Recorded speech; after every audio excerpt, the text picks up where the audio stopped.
Of all the things President Trump has done, I've had the biggest thrill out of one single hire because of the way it was done. And this is something that President Trump will do that no other Republican would ever think of doing or ever get near doing. And it speaks to his personality. And it could be a judgment issue. You know, you can all have love at first sight, and then you figure out, wow, that person's a mess. Or respect at first sight, wow, that person's a mess. That's not what happened here. It's a great sign of who President Trump can be when he wants to be. And man, is there a shakeup. The JFK, RFK, MLK Jr. files are coming out, or a bunch of them. And the way that these executive orders are written, you know that the bureaucratic agencies are going to do everything they can to say, well, give them this, but not this. So I'll spend the weekend reading as much of this stuff as I can and other people who've read it so we can talk about this. If this is coming from the FBI, it might shock you, but I might not trust the FBI. Just for whatever reason, don't know why. So President Trump ordered these declassifications, and this is part of what he did. Lastly, sir, we have an executive order ordering the declassification of files relating to the assassinations of President John F. Kennedy, Senator Robert F. Kennedy, and Reverend Dr. Martin Luther King Jr. That's a big one, huh? A lot of people are waiting for this for years, for decades. So Trumpian, man. And So everything will be Trumpian. revealed. Okay? Give that to RFK Jr. Yes, sir. RFK Jr. is going to get the pen with which the president said it's so Trumpian. Everybody knows we've been waiting for decades, but President Trump needs to repeat that. The man, honestly, let's just be honest, he lives for affirmation. He absolutely lives for this. And it's going to be a problem. The flattery thing works. All of a sudden, we're buddy-buddy with Mark Zuckerberg. All of a sudden, we're buddy-buddy with Larry Ellison, who's, by the way, a little bit better politically because he's so tied into the Defense Department. But the Defense Department's a lost institution these days. So that was a cool moment. But there's another cool moment, and it goes to a hire he made, a military hire. There are all sorts of videos, and we'll get to some of these next week, of military guys saying, thank God President Trump's here. He's going to get us out of these wars. He's going to put pressure on Russia to settle the thing in Ukraine. I don't know if you saw this, but Zelensky has said what he wants now is American boots on the ground. That's his next step, because that'll really stop the war. Good idea. Let's put our boots on the ground and get into World War III on your behalf because you're not corrupt enough. I've seen a lot of guys in the military thank for this. My friend Tim Cruikshank, who's the founder and CEO of Bone Frog Coffee and Bone Frog Cellars, he celebrated this, sent me notes on Inauguration Day. We're getting our country back. There's a lot of relief. A friend of mine who was a Navy SEAL, not Tim, his name is Cody, sent me a note as well saying there's signs of hope. And he'd gotten to a point where he was starting to regret his military service because of what the country was becoming. Praise God that these guys and women can breathe a little bit more free and have a little bit of job enthusiasm. Tim's job now is different. It is running a coffee company and a wine company. Bone Frog Coffee's become pretty solid. We still need to break through on some things. The biggest thing we need to break through on with Tim is subscription coffee. So if you've been drinking the coffee and you have it shipped to you when you go and order it, A, that's a bothersome process.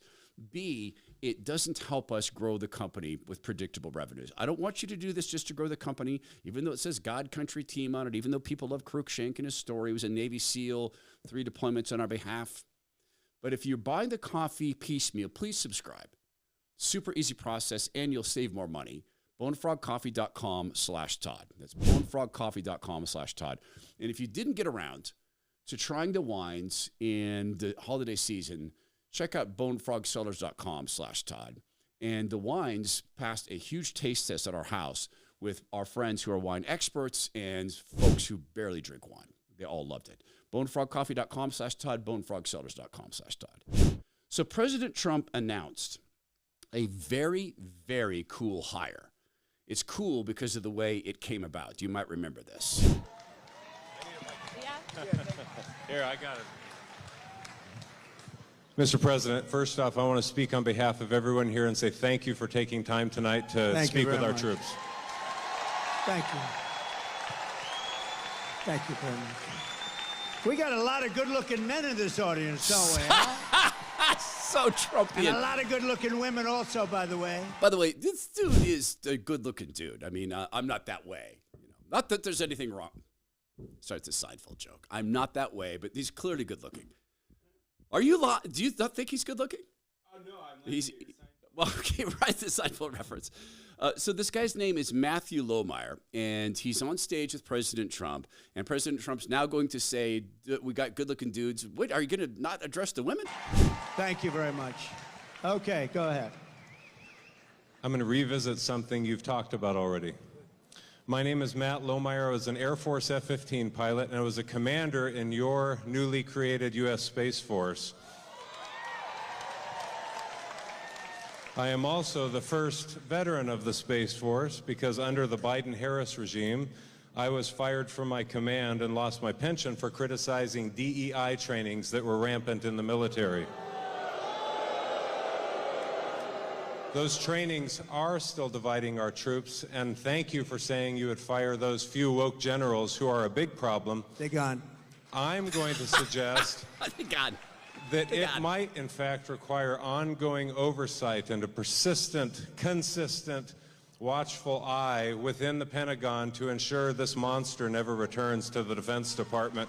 Will you consider establishing a special task force, office, or position to ensure that these monsters never return to the Defense Department? You know what I'll do? And I'm pretty good at this stuff. Sometimes you get it wrong. I'm going to put you on that task force. I think it's good. Not going to do better than him. I'll put you on. Make sure you give the name. Thank you. Beautiful, right? I have your approval? Yes, sir. I have your approval? We're not going to get better than him. You're right about it. You're right. 100%. Thank you. He did it.